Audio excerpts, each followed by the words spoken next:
जय श्री राधे। एक सतानंद नाम का काशीपुरी में ब्राह्मण रहता था। वो भूख और प्यास से नित्य प्रति भीख मांग करके अपना उदर पोषण करता था।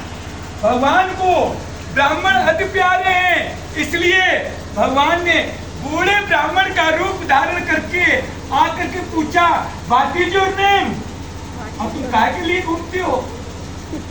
कहने लगा कि ब्राह्मणों अति दरिद्रोऽहं भिक्षाटं ब्रह्मं मयि उपायं यदि जानासि कथ्यतां प्रभु। हे ब्राह्मण देवता, मैं जाति का ब्राह्मण हूँ, शतानंद मेरा नाम है और मैं भीख मांग करके भिक्षाटन करके अपना उदर पोषण करता हूँ। यदि आप मेरी दरिद्रता निर्धनता दूर करने का कोई उपाय जानते हो तो कृपया करके, इसलिए मैं सुनना चाहता हूं।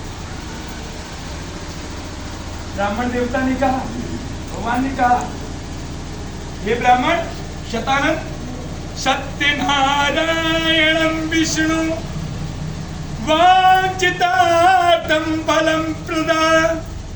तुम सत्यनारायण का पूजन करो, उससे मनवांछित फल प्राप्त होता है। सतानंद जी ने कहा, महाराज जी मैंने पहली बार ये नाम सुना है, क्या करना है, कैसे करना है, कृपया विस्तार से ये मुझे बता दीजिए।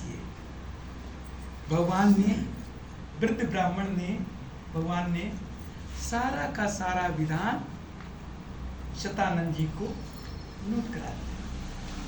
शतानंद जी महाराज अपने घर पर आए। रात्रि में उनको नींद नहीं आ रही है। क्यों? ये पूजन कैसे होगा जो वृद्ध ब्राह्मण ने बताया है? इसमें तो द्रव्य की जरूरत है, धन की जरूरत है। वो धन हमको कहां से प्राप्त होगा? अगर नहीं हुआ, इसी सोच विचार में, इसी उहापोह में, इसी तर्क वितर्क में रात्रि भर जागता। प्रातः काल उठ करके स्नान करके संकल्प करता है कि आज भिक्षा में जो भी धन मिलेगा उसमें मैं उत्तम सत्यदेव का पूजन करूंगा। ऐसा संकल्प करके भिक्षा के लिए गया। भगवान कहते हैं, ए जीव, तू मेरे लिए एक कदम तो चल, मैं 4 कदम चलने के लिए तैयार। आज भगवान की कृपा से बिना मांगे उसको बहुत सा धन प्राप्त हुआ। तब तो वो प्रसन्न होकर के सारी पूजन की सामग्री को एकत्रित करके अपने घर पर आया और अपने घर पर आकर के जैसा वृद्ध ब्राह्मण ने विधि विधान बताया था उसी के अनुसार उसने पूजन किया। और इस पूजन के प्रभाव से, देखिए पहले पूजन किया, पहले पूजन के प्रभाव से क्या होगा कि सारी की सारी दुख छूट गए, निवृत्ति हो गई और ऐश्वर्य, यश, धन, संपदा प्राप्त हो गई और उस ब्राह्मण का नाम हो गया। सभी लोग सतानंद जी को जानने लगे। उसके उपरांत में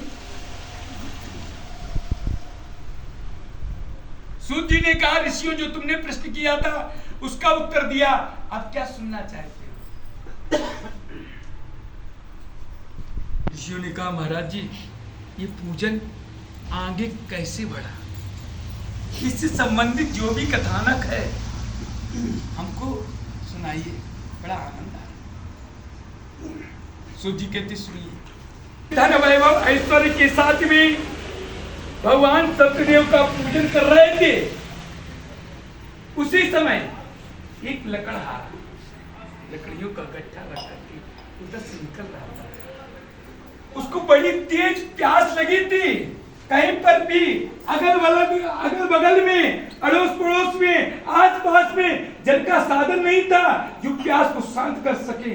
इसलिए लकड़हारे ने सोचा काफी समय व्यतीत हो गया है, मेरा मित्र शतानंद न रहता है, आज चलते हैं शतानंद जी से मिलते हैं और अपनी प्यास को शांत करते हैं। ये सोच करके शतानंद के द्वार पर आया तो देखा क्या, जहां टूटी फूटी सी मड़ैया पड़ी रहती थी, सुंदर सा महल खड़ा है। शतानंद ने सोचा हमें लगता है किसी राजा ने मेरे मित्र को धन देकर के यहां से हटा दिया है, देखो तो वो राजा कौन है।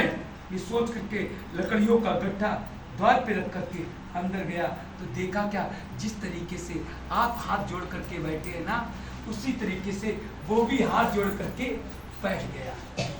इसे कहते हैं अंधा अनुकरण। अंधा अनुकरण की मानी होता है बिना सोचे समझे कार्य करना। जीजी नाची तो हमो नची है। अब जीजी काहे नाची नहीं समझ, पता कुछ नहीं है। ये होता है अंधा अनुकरण जी, अंधा अनुकरण होता है। तो सभी हाथ जोड़ करके वो लकड़हारा भी बैठ गया। जब कथा समापन हो गई, आरती हो गई, तब शतानंद जी ने सभी को प्रसाद दिया। लकड़हारे ने भी प्रसाद दिया, कह दिया मित्र